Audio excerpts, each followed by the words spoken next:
Bismillahirrahmanirrahim. Assalamualaikum warahmatullahi wabarakatuh.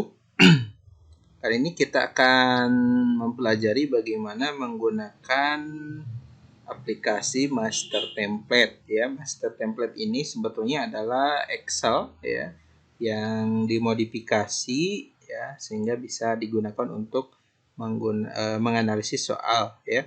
Nah, di sini kita lihat bagian-bagian dari Excel template ini sebetulnya mudah ya. Nah, ini tinggal kita mengisikan deskripsi umum ya. Ini sebetulnya kalaupun tidak diisikan data tetap bisa dianalisis ya. Tapi kalau ingin diisikan misalkan sekolah dan sebagainya ya, ini bisa kita isikan ya ke bagian ini. Kemudian di sini kita lihat ada form untuk mengisikan kunci jawaban. Ya, jadi misalkan kunci jawabannya adalah C, D, A dan seterusnya, kita ketikkan kunci jawabannya di sini ya. Nah, ini nanti akan mengidentifikasi secara otomatis bahwa jumlah soalnya sekian ya, ada 20, opsinya 5, skornya benar 1, kemudian salah 0 ya. Skala nilai 10 ya, 0 sampai 10. Oke, cara menggunakannya nanti kita tinggal masukkan namanya ke sini, nama siswanya ya. Kemudian jenis kelamin kalau mau diinputkan juga bisa, silahkan ya. Kalaupun tidak akan mempengaruhi hasil ya. Kemudian di sini kita lihat ini adalah jawaban option jawaban siswa ya. Jadi nanti kita harus inputkan satu persatu ya. Misalkan nomor 1 untuk Depi ya menjawab C ya, kemudian menjawab B, kemudian A dan seterusnya. Ini kita harus inputkan satu persatu sebanyak 20 soal. Nah, nanti akan otomatis di sini benarnya muncul, salahnya muncul ya, skornya sekian, nilainya sekian ya. Oke, kemudian ini juga di sini bisa kita lakukan langsung untuk soal esainya ya. Memang ini terbatas tapi bisa kita modifikasi lagi ya, ditambahkan lagi di sini ya. Misalkan ini esainya 4 ya. Skor tertingginya nomor 1 misalkan 3, nomor 2 5, nomor 3 5, nomor 4 misalkan 5 ya. Jumlah skornya berapa nanti kita inputkan hasil uraiannya nanti jadi nilai gabungan yang ada di sini. Nah, kembali ke sini untuk optionnya kalau kita sudah inputkan semua ya. Nah, ini ada kasus yang kosong berarti siswa tersebut tidak mengikuti ya. Nah, kita lihat ke sheet selanjutnya. Ini sheet data ya. Di sheet selanjutnya adalah hasil penskorannya ya. Jawaban yang Depi ini, yang strip ini berarti salah. Nah, ini bagian yang ada option A, B, C dan seterusnya ini berarti jawabannya benar ya. Ada 8 jawaban benar dan 12 jawaban salah ya dan seterusnya sampai nanti di sini muncul skornya berapa, nilainya berapa. Kemudian ke bagian analisis. Di bagian analisis ini, nah ini menunjukkan validitas, kemudian menunjukkan daya pembeda, tingkat kesukaran ya atau kesulitan soal, kemudian efektivitas option atau ini ya pengecoh atau distraktor ya. Nah, dan kesimpulan dari soal itu sebaiknya seperti apa? Apakah direvisi, digunakan atau dibuang dan sebagainya ya. Kalau sebelumnya di Anates ya itu belum muncul keterangan seperti ini, kita harus menyimpulkan sendiri ya. Nah, di analisis butir soal menggunakan master template ya, ini sudah muncul ya. Ada keterangan sebaiknya soal itu harus diapakan gitu ya. Nah, yang pertama kita bahas di sini ada statistik itemnya nomor 1. Ini yang kita warnai ya. Ini yang pentingnya ya, bahwa poin biseri ini menunjukkan validitasnya ya.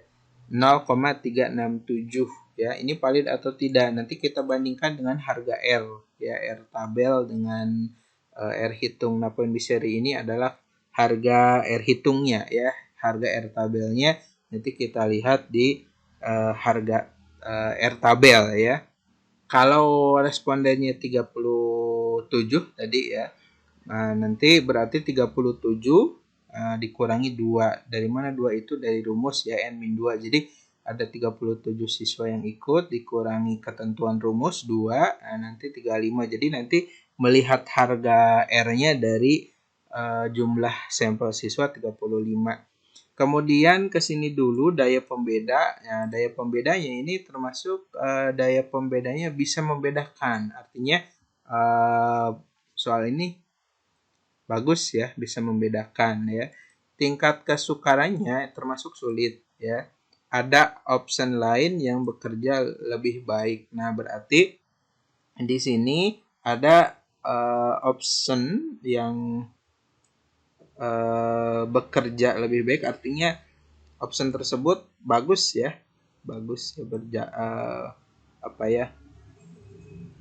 bekerja dengan optimal ya. Nah, ini option nomor 1. Nah, ini tidak bekerja dengan baik ya. Distraktor nomor 1 ini tidak ada yang memilih ya, 0,000 ya. Nah, ini tidak efektif, ini harus dirubah ya. Apa yang dirubah? Redaksi kalimat yang ada di sini ya. Bisa jadi option ini mengindikasikan ke arah jawaban yang tidak benar ya, termasuk yang option E ya, sehingga tidak ada yang memilih ya. Adapun kunci jawabannya adalah C ini ya. Ini ada keterangan seperti ini ya, tanda pagar ya. Nah, ini adalah jawabannya. Kemudian option B dengan option C ya, ini bekerja, artinya ada yang milih dan bekerja dengan baik ya. Khususnya yang option B ini nilainya cukup tinggi ya. Ini optionnya, proporsi optionnya ini baik ya. Nah, hasil kesimpulan keseluruhan ternyata soal ini sebaiknya direvisi. Ya, kenapa bisa muncul keterangan sebaiknya direvisi? Ya, ini sebetulnya hasil kesimpulan dari aplikasi ya. Tetapi kalau lihat indikator-indikatornya, yang pertama adalah ini ya, terutama di sini ya.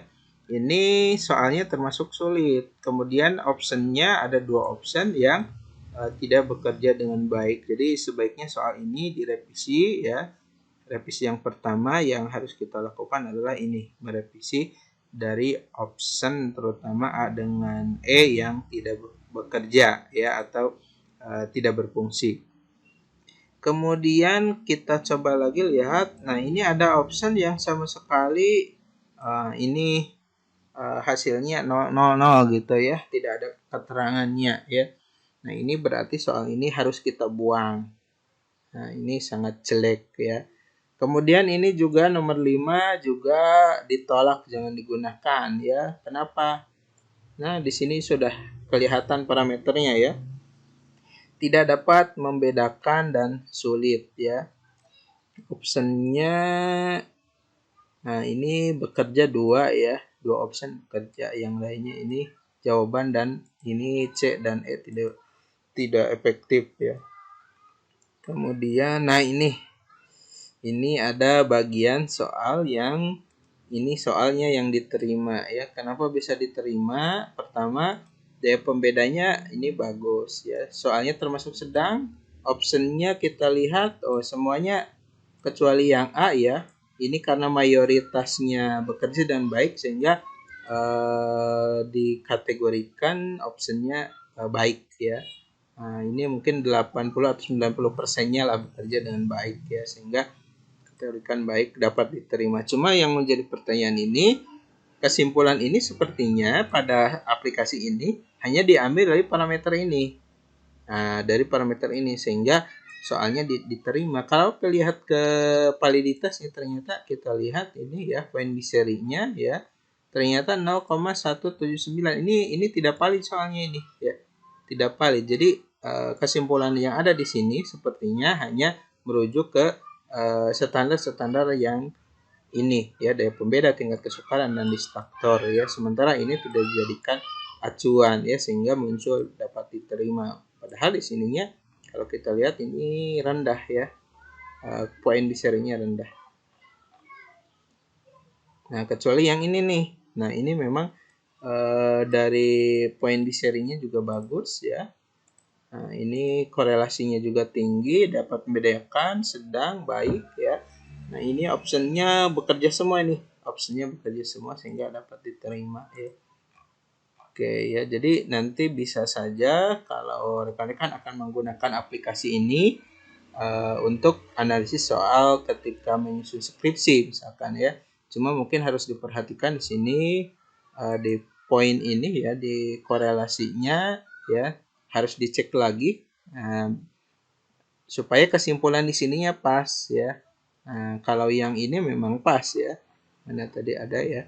Nah, ini pas ya. Sininya juga valid, sininya juga dapat membedakan sedang, baik, kesimpulan dapat diterima soal tersebut. Tapi yang tadi parameter validitasnya sepertinya diabaikan sehingga ini dapat diterima tapi posisi soal tidak valid ya. Seperti itu.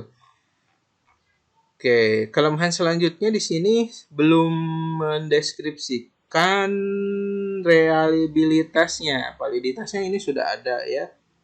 Oke ya, reliabilitasnya ini belum ada ya.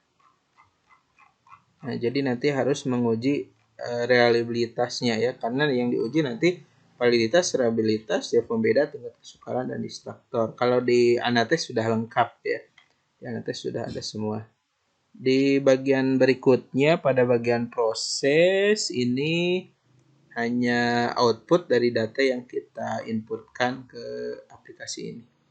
Baik, itu saja penjelasan terkait dengan penggunaan master template. Terima kasih. Wassalamualaikum warahmatullahi wabarakatuh.